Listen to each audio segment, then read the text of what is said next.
ಇನ್ನು ಈ ಮೂಡಾ ಹಗರಣದ ಗುದ್ದಾಟ ತಾರಕಕ್ಕೇರುವ ಹೊತ್ತಲ್ಲೇ ವಾಲ್ಮೀಕಿ ನಿಗಮಕ್ಕೆ ಸಂಬಂಧಪಟ್ಟಾಗಿನ ಹಗರಣದ ಚಾರ್ಜ್ ಶೀಟ್ ತಲ್ಲಣ ಸೃಷ್ಟಿಸ್ತಾ ಇದೆ. ಹಗರಣದ ಆರೋಪದಿಂದಾಗಿ ಜೈಲು ಪಾಲಾಗಿರುವಂತ ಮಾಜಿ ಸಚಿವ ನಾಗೇಂದ್ರ ಅವರ ಹೆಸರೇ ಚಾರ್ಜ್ ಶೀಟ್ ನಲ್ಲಿ ಕೈಬಿಡಲಾಗಿದೆ. ಹೀಗಾಗಿ ಇದು ಪ್ರಕರಣ ಮುಚ್ಚಾಕೋ ಪ್ರಯತ್ನ ಅಂತ ಬಿಜೆಪಿ ಆರೋಪಿಸ್ತಾ ಇದೆ. ಮತ್ತೊಂದು ಕಡೆ ಇವರಿಗೇನಾದ್ರು ಆಕ್ಷೇಪಣೆ ಇದ್ರೆ ಕೋರ್ಟ್ಗೆ ಹೋಗ್ಲಿ ಅಂತ ಕಾಂಗ್ರೆಸ್ ತಿರುಗೇಟು ಕೊಡ್ತಿದೆ.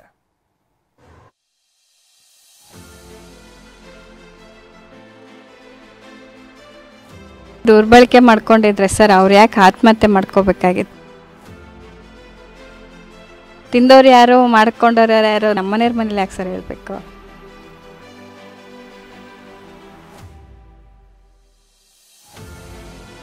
ವಾಲ್ಮೀಕಿ ನಿಗಮ ಹಗರಣ ಕೈ ಕಮಲ ಮಧ್ಯೆ ಚಾರ್ಜ್ ಶೀಟ್ ಫೈಟ್. ಮಾಜಿ ಸಚಿವ ನಾಗೇಂದ್ರ ಹೆಸರು ಕೈ ಬಿಡಲಾಗಿದೆ ಅಂತ ಬಿಜೆಪಿ ಆರೋಪ. ವಾಲ್ಮೀಕಿ ನಿಗಮ ಹಗರಣ ಮೂಡಾ ಹಗರಣಕ್ಕೂ ಮುನ್ನ ರಾಜ್ಯ ರಾಜಕೀಯದಲ್ಲಿ ಅಲ್ಲೋಲ ಕಲ್ಲೋಲ ಸೃಷ್ಟಿಸಿದ್ದ ಕೇಸ್. 187 ಕೋಟಿ ರೂಪಾಯಿ ಹಗರಣ ಆರೋಪದಡಿ ಸಚಿವರ ತಲೆದಂಡವೂ ಆಗಿತ್ತು. ರಾಜ್ಯ ಸರ್ಕಾರ ರಚಿಸಿದ್ದ ಸಿಐಡಿಯ ಎಸ್ಐಟಿ ತಂಡ ತನಿಖೆ ನಡೆಸುತ್ತಿದೆ.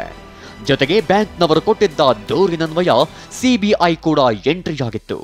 ಬಳಿಕ ಇಡಿ ಅಧಿಕಾರಿಗಳು ಪ್ರಕರಣಕ್ಕೆ ಎಂಟ್ರಿ ಕೊಟ್ಟು ಮಾಜಿ ಸಚಿವ ನಾಗೇಂದ್ರರನ್ನ ಬಂಧಿಸಿದ್ರು. ಸದ್ಯ ಪ್ರಕರಣ ತನಿಖಾ ಹಂತದಲ್ಲಿದೆ. ಇದರ ಮಧ್ಯೆ ಸಿಐಡಿಯ ಎಸ್ಐಟಿ ತಂಡ ಸಲ್ಲಿಸಿರೋ ಚಾರ್ಜ್ ಶೀಟ್ ತಲ್ಲಣ ಸೃಷ್ಟಿಸಿದೆ. ಆತ್ಮಹತ್ಯೆಗೆ ಶರಣಾದ ಪ್ರಾಮಾಣಿಕ ಅಧಿಕಾರಿ ಚಂದ್ರಶೇಖರನ್ ಅವರು ತಮ್ಮ ಡೆತ್ ನೋಟ್ನಲ್ಲಿ ಮಾಜಿ ಸಚಿವ ನಾಗೇಂದ್ರ, ಶಾಸಕ ಬಸವರಾಜ ದದ್ದಲ್ ಹೆಸರನ್ನ ಉಲ್ಲೇಖಿಸಿದ್ರು.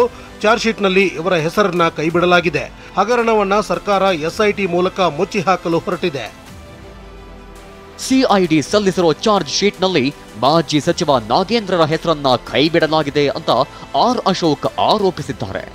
ಈ ವಿಚಾರವಾಗಿ ಬಿವೈ ರಾಘವೇಂದ್ರ ಸಹ ವಾಗ್ದಾಳಿ ನಡೆಸಿದ್ದಾರೆ. ಚಾರ್ಜ್ ಶೀಟ್ ಬಗ್ಗೆ ಆಕ್ಷೇಪಗಳಿದ್ದರೆ ಕೋರ್ಟ್ಗೆ ಹೋಗ್ಲಿ ಅಂತ ಸಚಿವ ಸತೀಶ ಜಾರಕಿಹೊಳಿ ತಿರುಗೇಟು ಕೊಟ್ಟಿದ್ದಾರೆ.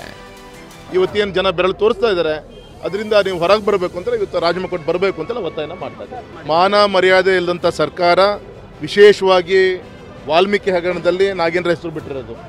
ಈಗ ಅವರು ಸರಿ ಇಲ್ಲ ಅನ್ನೋದು ಹೀಗಾಗಿ ಯಾರೇ ಇಂಡಿವಿಜುವಲ್ ಚಾಲೆಂಜ್ ಹೇಳಲಿಕ್ಕಾಗಲ್ಲ, ಕೋರ್ಟ್ಗೆ ಹೋಗ್ಬೇಕು ಅಷ್ಟೇ. ಇನ್ನು 300 ಪುಟಗಳ ಚಾರ್ಜ್ ಶೀಟ್ ಸಲ್ಲಿಸಿರೋ ಸಿಐಡಿ ಅಧಿಕಾರಿಗಳು ಒತ್ತಡದಿಂದ ಚಂದ್ರಶೇಖರನ್ ಆತ್ಮಹತ್ಯೆ ಮಾಡಿಕೊಂಡಿದ್ದಾರೆ ಅಂತ ಉಲ್ಲೇಖಿಸಿದ್ದಾರೆ. ಅಧಿಕಾರಿಗಳಾದ ಪದ್ಮನಾಭ, ಪರಶುರಾಮ್ ಒತ್ತಡ ಹಾಕಿದ್ದಾರೆ ಅಂತ ನಮೂದಿಸಿದ್ದಾರೆ. ಈ ಬಗ್ಗೆ ಪ್ರತಿಕ್ರಿಯಿಸಿರೋ ಮೃತ ಚಂದ್ರಶೇಖರ್ ಪತ್ನಿ ಕವಿತಾ ಸಿಬಿಐ ತನಿಖೆಗೆ ಒತ್ತಾಯಿಸಿದ್ದಾರೆ.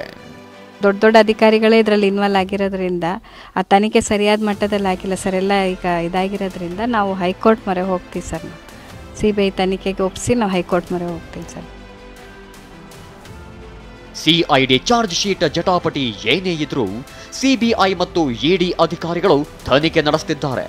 ಹೀಗಾಗಿ ಸಿಬಿಐ ಇಡಿ ಚಾರ್ಜ್ ಶೀಟ್ನಲ್ಲಿ ನಾಗೇಂದ್ರ ಭವಿಷ್ಯ ಏನಾಗಲಿದೆ ಅನ್ನೋದು ಕುತೂಹಲ ಮೂಡಿಸಿದೆ. Bureau report ಟಿವಿ9.